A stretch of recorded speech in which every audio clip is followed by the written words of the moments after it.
ওরে সন্তান যখন আব্বাকে আব্বা বলে ডাক দেয় বাবার কলিজা ঠান্ডা হয়ে যায়। সন্তান যখন মাকে মা বলে ডাকে মায়ের কলিজা ঠান্ডা।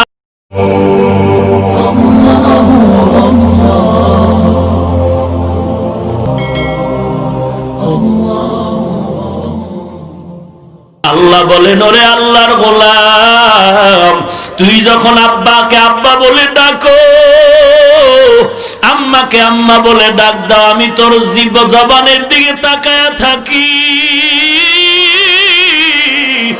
তুই আব্বা কয়ে ডাকো, মা কয়ে ডাকো, কোনো বাধা নাই। তবে আমি চাই তুই ফাঁকে ফাঁকে একবার আল্লাহ কয়ে ডাক দিবি।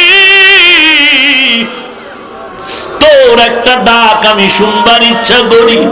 ওরে তোর ডাকে যদি মায়ের কলিজা ঠান্ডা হয়, বাবার কলিজা ঠান্ডা হয়, ওই তোর মা বাবার থেকে আমি আল্লাহর মায়া কি কম?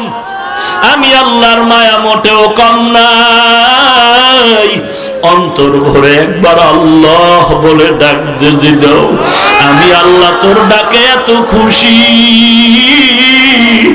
ও দয়ার আল্লাহ, ও দয়ার আল্লাহ, কুদরতের নজর দিয়ে দেখো এই ময়দানের মানুষগুলো কি চায়। টাকা চায় না, বাড়ি চায় না, জাহান্নাম থেকে মুক্তি চাই। ও দয়ার আল্লাহ, ও দয়ার আল্লাহ, মেহেরবানি করে কুদরতের নজরটা দিয়া তাকায় দেখো।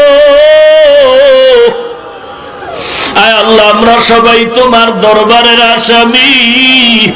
দুনিয়ার মায়ায় পড়ে গুনাহ করে করে জীবনটারে কাটাইলাম।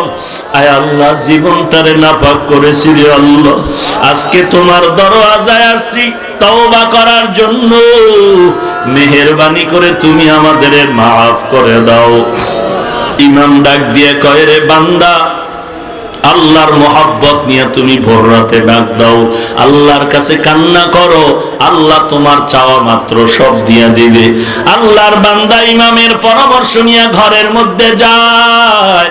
রাতের বেলা অন্ধকারে ঘুমায় না। গভীর যখন হয়ে গেল বান্দা ওযু বানাইয়া সুন্দর করে অন্ধকার জায়গায় যায় নামাজ বিছাইয়া সিজদায় পড়ে যখন আল্লাহ বলে ডাক দেওয়া শুরু করেছে, কেমন যেন আকাশ ভারী হয়ে যাচ্ছে তার কান্নার আওয়াজ। হঠাৎ করে গাইবি আওয়াজ আসতেছে, রে বান্দা কান্না করে লাভ নাই। তোর গুনাহের কারণে তোর নামটা জাহান্নামের খাতায় লেখা। আর কান্না করে লাভ হবে না রে বান্দা, গুনার কারণে তোর নামটা জাহান্নামের খাতায় লেখা হয়ে গেছে। আল্লাহর বান্দা আরো চিৎকার করে কাঁদে, আল্লাহ খালি ফিরায় দিও না রে আল্লাহ। স্ত্রী ডাক দিয়ে কয়, ও স্বামী আর কাঁদো কেন? গাইবি আওয়াজ, তোমার নাম নাকি জাহান্নামের খাতায় লেখা। আল্লাহর বান্দা ডাক দিয়ে কয়, রে বিবি কান্না বন্ধ করে আর কোন দরওয়াজা আছে নাকি যেখানে গিয়া ক্ষমা পাবো? বলে না না, আল্লাহর রহমান নামের দরজা ছাড়া আর কোন দরওয়াজা নাই। আল্লাহর বান্দা বলে, তো আমার কান্না বন্ধ করব না, আমার কাজ হলো কান্না করা। মাপ আল্লাহ করবেন কি না করবেন সেটা আল্লাহ তাআলার ইচ্ছা। আল্লাহর বান্দা আবার এই বলে অজর দ্বারায় কান্না শুরু। ও আল্লাহ, তোমার হারানো গোলাম তোমার দরজায় ফিরে আসছে। ও আল্লাহ, ডানে বামে তাকায় দেখি আমার মতো কত ছাত্র স্কুলে পড়ে, কলেজে পড়ে, নামাজ বাদ দেয় না, আমি কেন পারবো না? আমার মতো কত চাকরিজীবী নামাজ ছাড়ে না, আমি কেন পারবো না? আমার মতো কত দোকানওয়ালা দোকানদারি করে, নামাজ বাদ দেয় না, আমি কেন পারবো না? ও আল্লাহ, তুমি আমাকে মাফ করে দাও। এভাবে কান্না শুরু। এমন কান্না শুরু হয়ে গেল, হঠাৎ করে আবার আরেকটা আওয়াজ আসলো, গায়েবী আওয়াজ আসলো। আওয়াজের ভেতরে যেন কেমন মায়া মায়া আওয়াজ। আওয়াজ দিয়া বলে, রে বান্দা কান্না বন্ধ কর, আর কাঁদিস না রে বান্দা, আর কাঁদবি না। তোর নামটা এখন জাহান্নামের খাতায় নাই, নাই, নাই। তোর নাম এখন জান্নাতীদের খাতায়। ওরে এলাকার যুবক, দুটো পা গায়ে দে, পায়ে ধরে বলি আর নবীরে কাঁদাইও না, আর নামাজ বাদ দিও না রে যুবক। দাড়ির মধ্যে আঘাত করে নবীরে কাঁদাস না রে যুবক। আমার নবী মদিনায় এখনো উম্মতের জন্য কাদার আওয়াজ। আর দুইবার তিনবার অন্যায় করলে মা সন্তানের ফালায়া দেয়, সন্তান মা বাবার থেকে আলাদা হয়ে যায়। আল্লাহ কয় আমি কেমন রহমান জানো?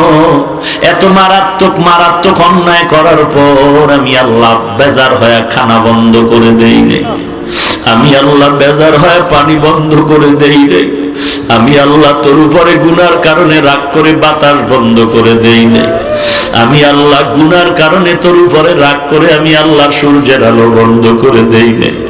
বরং আমি আল্লাহ প্রথম আসমানে আসি প্রতিদিন রাতের বেলা, আমি আল্লাহ আসমানে আইসা ডাকি আয় বান্দা।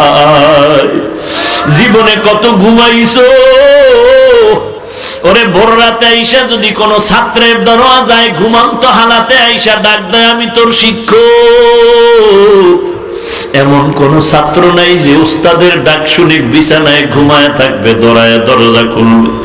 এরে আল্লাহর বান্দা, সন্তান গভীর ঘুমে ভোর রাতে যদি মায়ের ডাক শুনে ঘুমায় থাকতে পারে না, মায়ের ডাকে যদি কাঁচা ঘুমের মধ্যে সন্তান ভোর রাতে দরজা খুলে দেয়, উস্তাদের ডাকে যদি ভোর রাতে ছাত্র ঘুম থেকে উঠে দরজা খুলে দেয়, ওরে এই জমিনে যারা আমার মাওলার খাঁটি আশিক,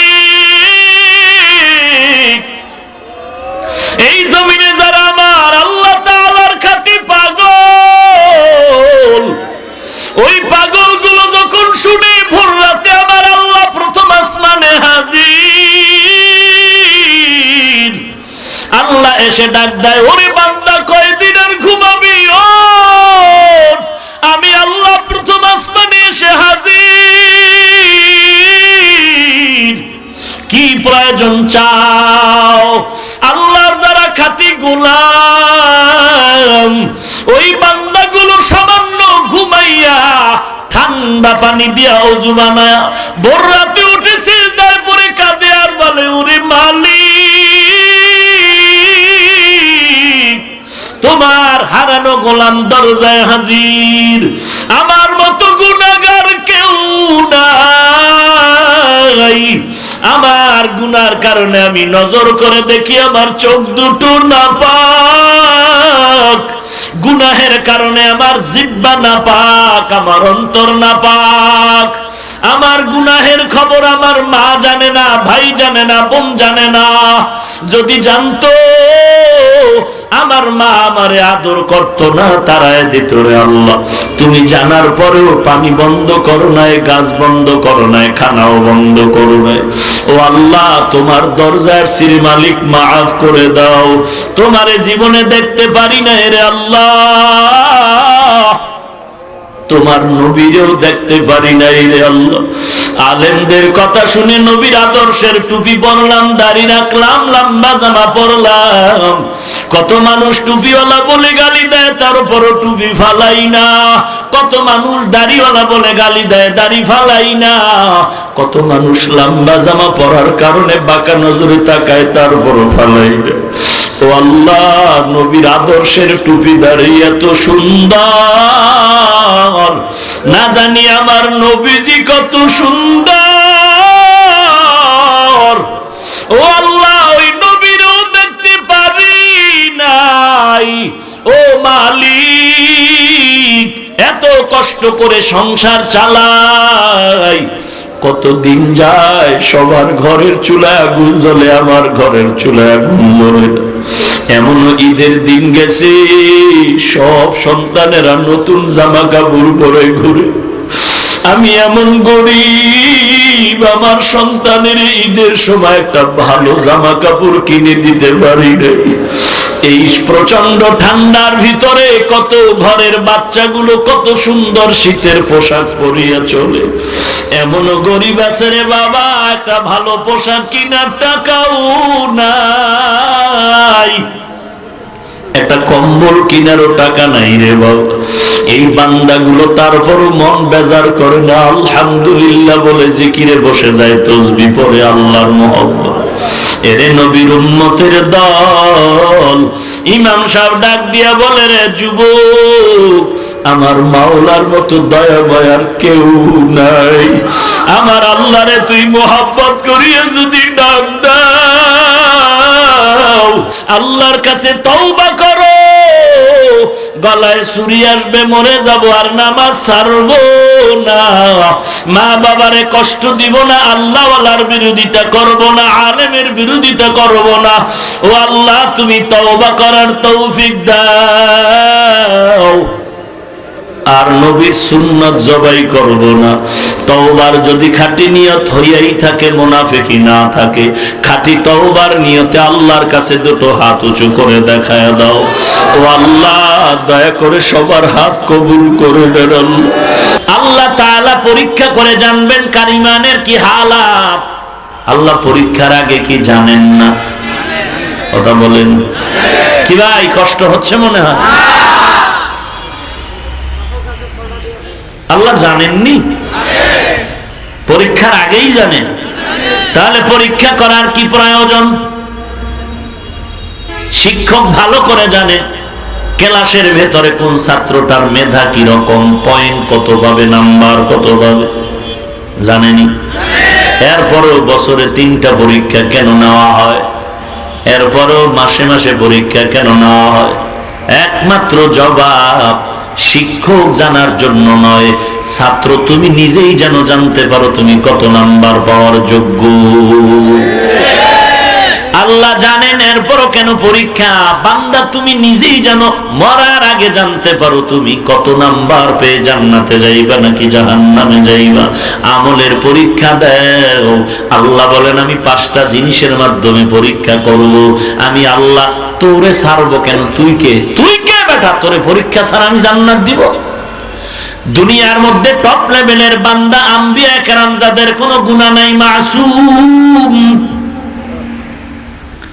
আল্লাহ এদেরকে যে কঠিন ঈমানের পরীক্ষা করলেন, তার 1000 কোটি ভাগের 1 ভাগ পরীক্ষাও আমাদেরকে আল্লাহ করেন নাই।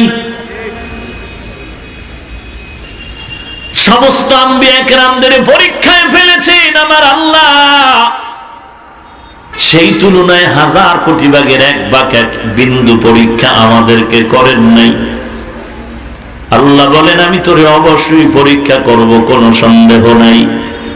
আর এই পরীক্ষা হবে 5টা জিনিসের মাধ্যমে। 1 নম্বরে ভয়, 2 নম্বরে ক্ষুধা, 3 নম্বরে হলো সম্পদের ঘাটতি, 4 নম্বরে জীবনের ঘাটতি, 5 নম্বরে হলো ফল ফসলের ঘাটতি। আমি আল্লাহ এই পরীক্ষা দিব, আর এই পরীক্ষায় যদি পাশ করতে চাও, একটা পুঁজি থাকতে হবে, যেই পুঁজি না থাকলে তুমি কেন নবীরা পর্যন্ত পরীক্ষায় পাশ করার সুযোগ নাই। ওই পুঁজিটার নাম হলো ধৈর্য। ও পুঁজির নাম কি? আল্লাহ বলেন, ধৈর্য এমন একটা পুঁজির নাম, হাসরের ময়দানে ধৈর্য ধারণকারী ওয়ালাদের বলবেন, ও ধৈর্য ধারণকারীর দল, কোন হিসাব দেওয়ার কোন দরকার নাই, বিনা হিসাবে জান্নাতে চলে যাও। ইন্নামা ইউওয়াফাস সাবিরুনা আজরাহুম বিগাইরি হিসাব।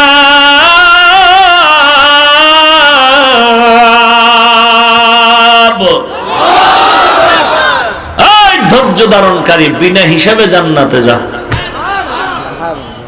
এরে আল্লাহর গোলাম, এই ধৈর্য আবার 3 প্রকার। গুনাহের ক্ষেত্রে ধৈর্য, সবর আনিল মাসিয়া, সবর ফিল মুসিবা, সবর ফিল ইবাদত, ইবাদতের বেলায় ধৈর্য, মুসিবতের বেলায় ধৈর্য। পাহাড় সম পরিমাণ বিপদ আসবে, বান্দা ধৈর্য হারাইও না। তখন কি করবা? বিড়ি টানবা? তো তার সেরারা বিড়ি টানে আর কি রে, টেনশন দূর করি। ধৈর্যের সাথে বিড়ি টানে, ধৈর্যের সাথে। বদমাইশ, আল্লাহ হেদায়েত দান করুন। আর আস্তে করে বলেন, এই বিড়ি টানলে যৌবন বাড়ে, চেহারায় নূর বাড়ে। তো বিড়ি টানো কেন? লাভ কি? সওয়াব আছে কোনো? ওই যারা এটি তৈরি করে এরাও তো লিখে দিচ্ছে যে ধূমপানে রুহানিয়াত বেড়ে যায়, না ক্যান্সার হয়। আর কি লেখতো বেড়ায়, ঠাডা ভরবে এটা লেখতো। বেহায়া। এই আগুন লাগলো থতমাত, উদ্বোধন হয়ে গেছে জাহান্নামের নমুনা। আল্লাহ হেদায়েত দান করুন। আর কিছু পাগল ছাগল আছে, এরাই ওয়াজের প্যান্ডেলে দোয়া টোয়া কইরা রাস্তায় গিয়ে বেরি আসেনি। চিন্তা করেন তো, তুই মোনাজাত দিয়ে কি কইলি, কি চাইলি, কি মোনাজাতটা দিয়া রাস্তায় লাভটা দিয়েই বেরি। মানুষ কি এত বেহায়া হতে পারে? লজ্জাও তো থাকা দরকার। মাত্র অজের প্যান্ডেল থেকে বেরোইছে, আবার পকেটে আঙ্গুল দিয়ে গুতায় কি আছে না গেছি। ভাইরা আমার, সমস্যা তো গোড়ায়। দোকান আবার বাইরে লিখি হইব, ফ্যাক্টরিতে আগুন দিতে হবে। যেই জিনিস খাওয়া হারাম তা বিক্রি করাও হারাম। যেই জিনিস অবৈধ তা বেচা কেনা করাও অবৈধ। যে জিনিস মাকরুহ এগুলো বিক্রি করাও মাকরুহ। ভাইরা আমার, আমার কথায় কি হেদায়েত হয়ে যাবে নাকি? কশিন কালো না মিয়া। নবীজির বয়ানে কোনো ভেজাল আছে? 13টা বছর বয়ান শুনলো আবু জাহাল। ডাইরেক্ট নবীর জবানের পবিত্র আওয়াজ। যেই নবীর চেহারার দিকে তাকাইলে এক সপ্তাহের ক্ষুধা নিবারণ হয়ে যায়, সেই নবীর 13টা বছর দেখলো, চাইয়া চাইয়া দেখলো আবু জাহাল। এরপরও কালেমা পড়েছে। হাতের মুষ্টির মধ্যে পাথর নিয়ে কয়, কি আছে বলতে যদি পারো মুহাম্মদ, আমি তোমাকে নবী বলে মেনে নিব। গ্রামের একটা প্রবাদ আছে, না খানার বাহানা ভাজা মাছের ঝোল। খাইবে না, এরপর ভাজা মাছের ঝোল আছে। না খাওয়ার বাহানা করে ভাজা মাছের ঝোল তালাশ করে। আবু জাহেল তো ঈমান আনবে না, কিন্তু এরপরও নবীরে প্রশ্ন করে, কয় মাইনে নেব। আসলে মানবে না, নবীরে আটকানো মাকসাদ। কিছু এরকম পণ্ডিত আছে না হুদাও হুজুরের কাছে বাজে প্রশ্ন। আউযুবিল্লাহ পারে না, বেদ্য ইমাম সাহেবরে যায় প্রশ্ন করতে, মুসা নবীর মার নামটা কি গ্রন্থ আছে না? ভাইরা আমার, আবু জাহাল বলে, বলো আমার হাতের মুষ্টির মধ্যে কি? রাহমাতুল লিল আলামিন বলেন, আমি জানি না তোমার হাতের মধ্যে কি আছে। আমি না জানার কারণ আমি গাইবের মালিক না। গাইবের মালিক কে? আল্লাহ। আরো আস্তে করে বলেন। সন্দেহ আছে? নবীও গাইব জানে না? এরে নবীর উম্মতের দল, নবী জুতা পরিধান করে নামাজে দাঁড়ায় গেলেন, নামাজের ভেতরেই জুতা খুলে ফেললেন, পেছনে সাহাবায়ে কেরাম জুতা খুলে ফেললেন। নামাজ আনতে বলেন, নবী জুতা খুললেন কেন? সাহাবায়ে কেরাম খুললেন কেন? নবী আপনি খুলছেন? আমি খুলছি, আমার জুতার ভিতরে ময়লা ছিল।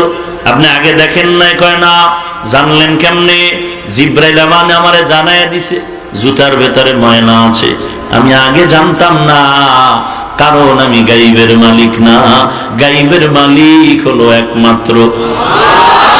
আরো জোরে বলেন, কুল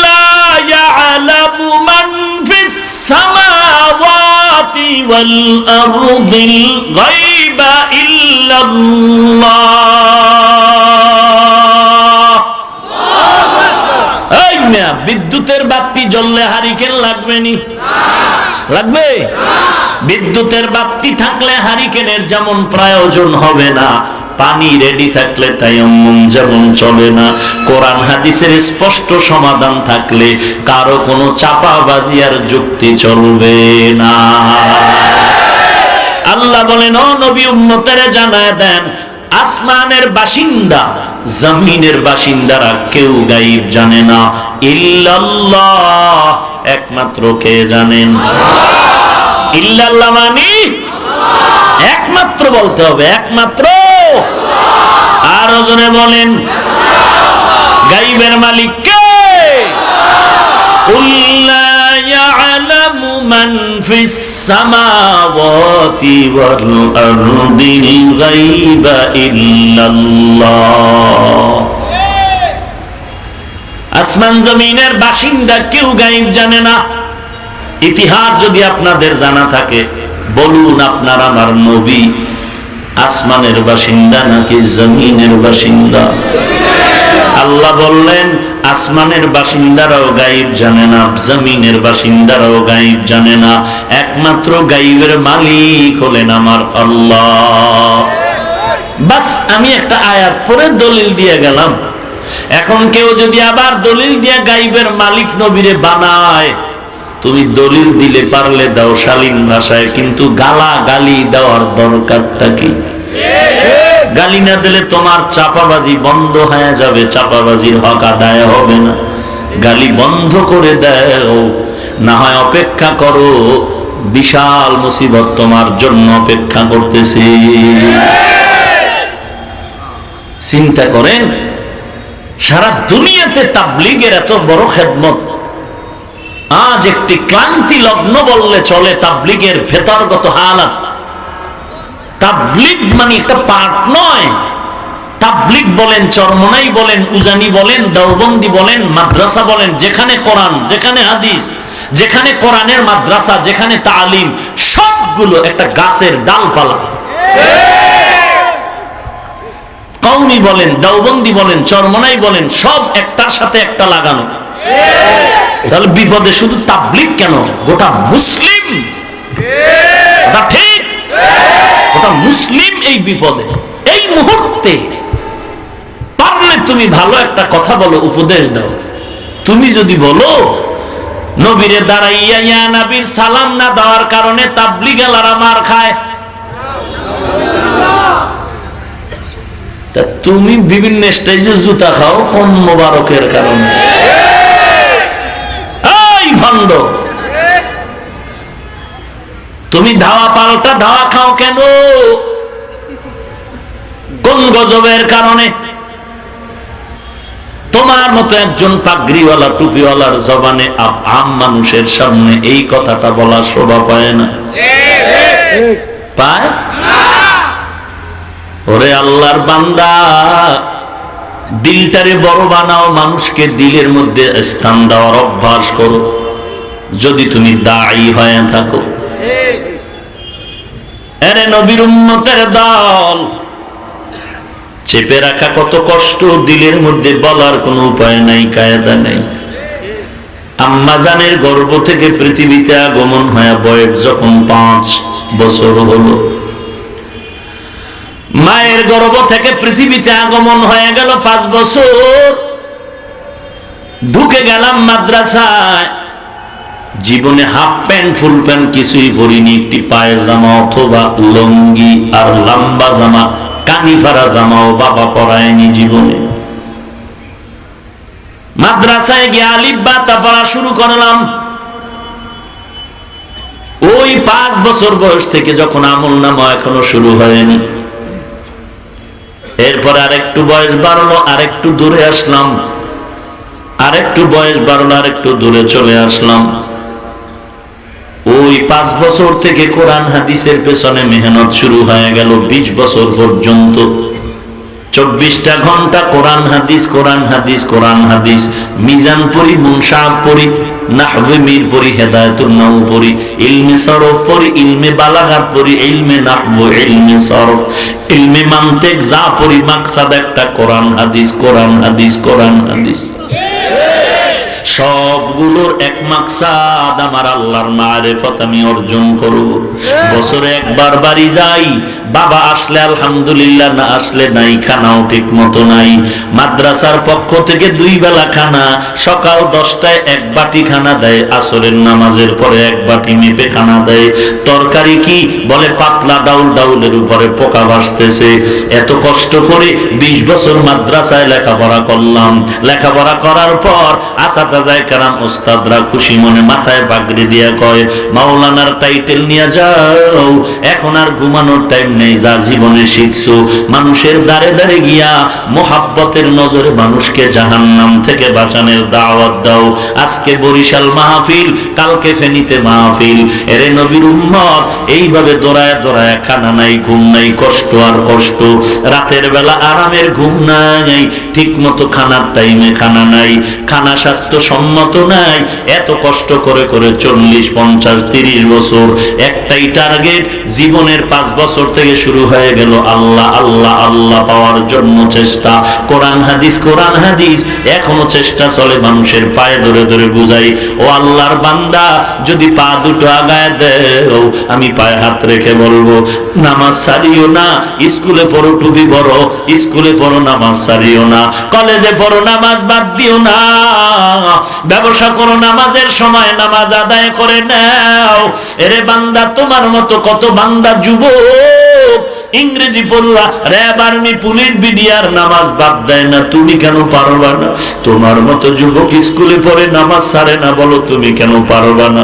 এত মায়া লাগায়া, কত বিনয়ের সাথে পায়ে ধরে ধরে কথা বলি রে বাবা। এরে নবীর উম্মতের দল, জিন্দেগিটা দিনের রাস্তায় রাস্তায় ফিকির নিয়ে চলতেছি। এখন ঢাকার শহরে কোনো এক মসজিদে জুমার নামাজের জন্য চলে গেলাম। কমিটির লোকেরা বসলো, বয়ান শুনলো, ভালোই লাগলো, সব ওকে হয়ে গেল। একজন বেদ্যপ দাঁড়ায় কয়, হুজুর চিল্লা দিছেননি। কেমন জুতার বাড়ি দরকার, কেমন জুতার বাড়ি দরকার, চিল্লার বুঝো কচু। হায়াতের 40 বছর কাটাইলাম কোরআন হাদিস নিয়া, তুই কি বুঝাইতে চাও? চিল্লা। তাবলীগ করছেন নি? তোর বাপে করছে?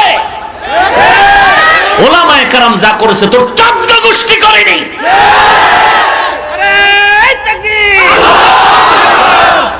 ভাইরা আমার, কিছু জিনিসের মূল আছে, মূল। আগুনের মূল ঠান্ডা, বোবার মতো বাইর হইছে কি না বুঝলে ঠিক। আগুনের মূল ঠান্ডা, কি আশ্চর্য ব্যাপার। আগুনের মূল কি? আগুন বললেই কি বলতে হবে? গরম না, মানুষ বুঝে ফেলবে গরম। আগুন বললেই গরম, আগুন বললেই বুঝবে মানুষ গরম। বরফ বললেই বুঝবে গরম, ঠান্ডা।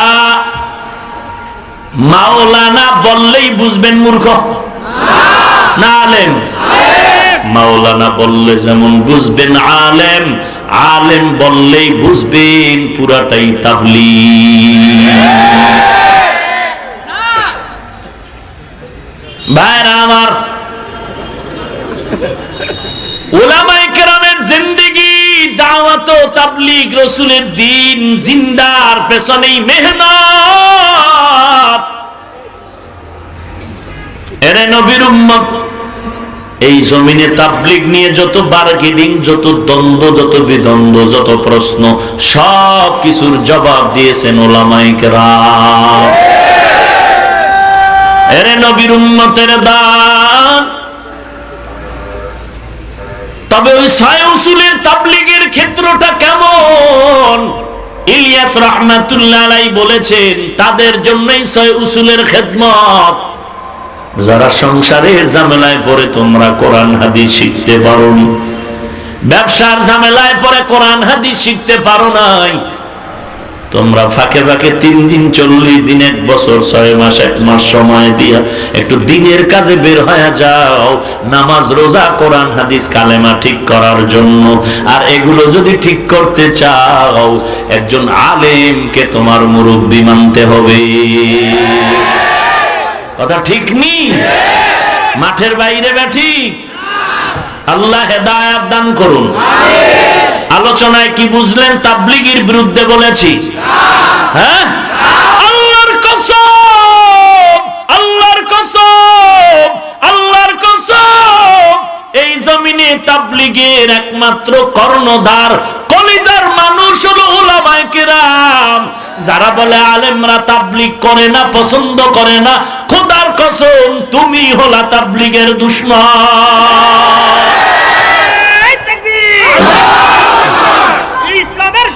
ভাইরা আমার, আলেমরা তাবলীগ করবে না তো কে করবে? এরপরেও তো মাদ্রাসা বৃহস্পতিবার যোহরের আগে ক্লাস বন্ধ। এই ছেলেরা আশেপাশের মসজিদে চলে যাও, রাতের বেলা থাকো, এলাকার মানুষের সাথে মোহাব্বত তৈরি করো, দাওয়াতের কাজ করো। শুক্রবার পুরাটা দিন ওই এলাকায় ঘুরবা, মানুষের নামাজের দাওয়াত দিবা। শুক্রবার রাতের বেলা না হয় শনিবার একান্ত যদি সমস্যা হয় শনিবার সকালে এসে ক্লাস করবো। টঙ্গীর ময়দানি যেতে মাদ্রাসা বন্ধ, সব ওখানে চলে যাও। নারায়ণগঞ্জ জেলা ইস্তেমা, এই এলাকার মাদ্রাসা বন্ধ, সবাই ওখানে চলে যাও। ক্লাস বন্ধ করে টঙ্গীতে চলে গেলাম, পরীক্ষা পর্যন্ত বন্ধ। ইস্তেমায় ছাত্র পাঠায় দিলাম। এরপরেও যদি বলো আলেম ওলামা মাদ্রাসাওয়ালারা তাবলীগ পছন্দ করে না, খোদার কসম করে বলবো তোমার অন্তর পুরাটাই ভেজাল। ভাইরা আমার, আল্লাহ বলেন আমি পরীক্ষা দেওয়ার জন্য পাঠাইলাম। আমার ওই পরীক্ষায় পাস করার জন্য যে পুঁজি লাগবে, পুঁজির নাম কি ভুলে গেছেন? আর একটু সামনে যাই, ওই পুঁজির নাম ধৈর্য। আল্লাহ বারবার বারবার ধৈর্যের কথা বলেন। সব মানুষ জাহান্নামী, 4 গুণ আলা মানুষ জান্নাতি। ওয়াল আসর ইন্নাল ইনসানা লাফি খুসর ইল্লাল্লাযীনা আমানু ওয়া আমিলুস সালিহাত ওয়া তাওয়াসাউ বিল হক ওয়া তাওয়াসাউ বিস সাবর। এরে নবীর উম্মতের দল, মুসলমানের এই ক্লান্তি লগ্নে আর দ্বন্দ্ব করিও না। কে দাঁড়াইয়া নবীর সালাম দেয়, কে বসে সালাম দেয়, এই দ্বন্দ্ব এখন আসল না। আসল দ্বন্দ্ব কোন বেঈমান আমার নবীর গালি দেয়।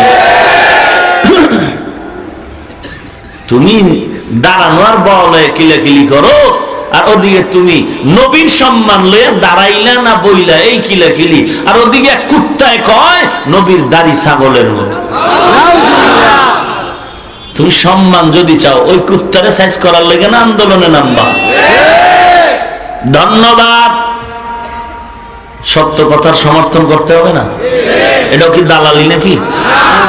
সরকার কয়েকদিন আগে বলেছেন মহানবীর ব্যাপারে যদি কেউ কথা বলে উল্টা পাল্টা, বিচারের আওতায় তাকেও নিতে হবে। এটাই তো মুসলমানের ইমানের দাবি। সকল অপরাধীদের যদি ট্রাইব্যুনাল হয়, বিচার হয় ধর্মের বিষয়ে, এদেশ মুসলমানের দেশ, মুসলমান একটা ট্রাইব্যুনাল এই জমিনে দরকার। যারা ইসলাম নিয়ে বাজে মন্তব্য করবে তাদের ওই ট্রাইব্যুনালে বিচার করা হবে। আর ওই ট্রাইব্যুনালের বিচারপতি দুনিয়ার কেউ হবে না, একমাত্র দেশের শীর্ষস্থানীয় আল্লাহওয়ালা উলামায়ে কেরাম হবে। ভাইরা আমার, আল্লাহ বলেন আমি পরীক্ষা করব, পাস করার জন্য ধৈর্য ছাড়া হবে না।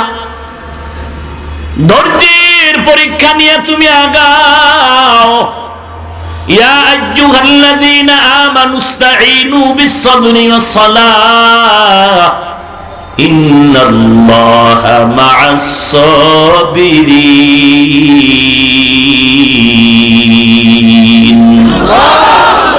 ইয়া আইয়ুহাল্লাযীনা আমানু ইসবিরু ওয়া সাবিরু ওয়া রাবিতু ওয়াত্তাকুল্লাহ।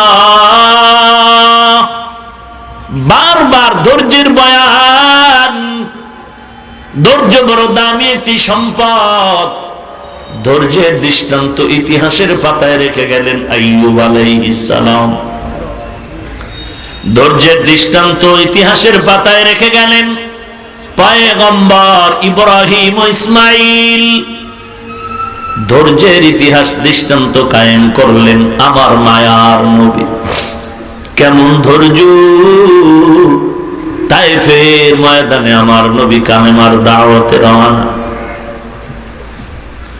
ওই বেঈমান কাফেরের গোষ্ঠী নবীকে দেখে পাগল বলে বাচ্চাগুলো লেলিয়ে দেয়। বাচ্চাগুলো পাথরগুলো নবীর শরীর মোবারকে বৃষ্টির মতো মারে। নবীজির শরীর মোবারকে পাথর পরে রক্ত পরে পরে জুতা মোবারক আটকায় গেল। আমার নবী চোখের পানি ছেড়ে কাঁদেন।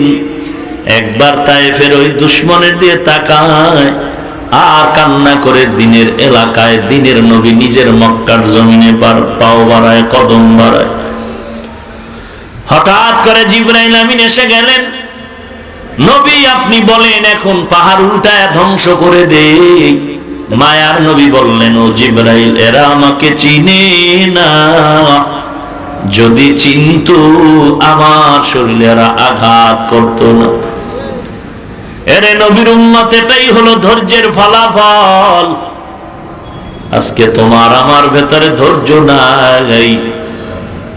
আল্লাহ বলেন বান্দা বিপদ যখন এসে যাবে দুইটা জিনিসের মাধ্যমে আমি আল্লাহর কাছে সাহায্য চাও। কার কাছে?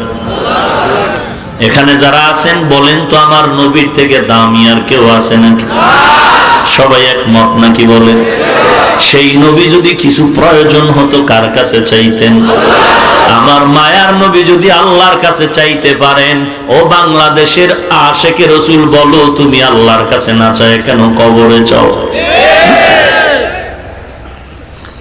জিন্দাই দিতে পারে না, কবরেতে দিবে কেমনে? দোয়া করেন গাঠটি একটা মাথাত লই রওনা কই বাবার দরবারে যায় কেন? ধনী হওয়ার জন্য। ইয়া আইয়ুহান নাস আনতুমুল ফুকারাউ ইলাল্লাহ ওয়াল্লাহু হুয়াল গানিয়্যুল হামিদ।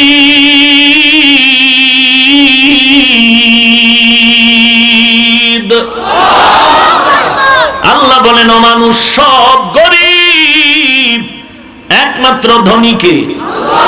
আর জোরে বলেন আল্লাহ কেমন ধনী? কিছুদিন পরে মাল সম্পদ কমে যাবে? মোটেও কমবে না রে বাবা। দুনিয়াওয়ালারা দিব দিবে বলে দেয় না, দেয় মাঝে মাঝে দেয়, মন ভরে দেয় না, মুখ চিনি চিনি দেয়।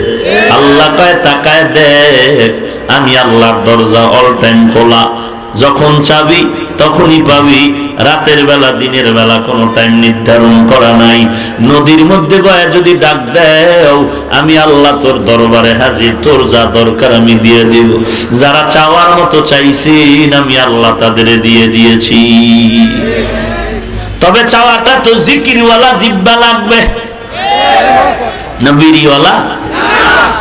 আল্লাহর মুহাব্বতের আওয়াজ দিয়ে যদি চোখের পানি ছেড়ে দাও। وَإِذَا سَأَلَكَ عِبَادِي عَنِّي فَإِنِّي قَرِيبٌ أُجِيبُ دَعْوَةَ الدَّاعِ إِذَا دَعَانِ فَلْيَسْتَجِيبُوا لِي وَلْيُؤْمِنُوا بِي لَعَلَّهُمْ يَرْشُدُونَ।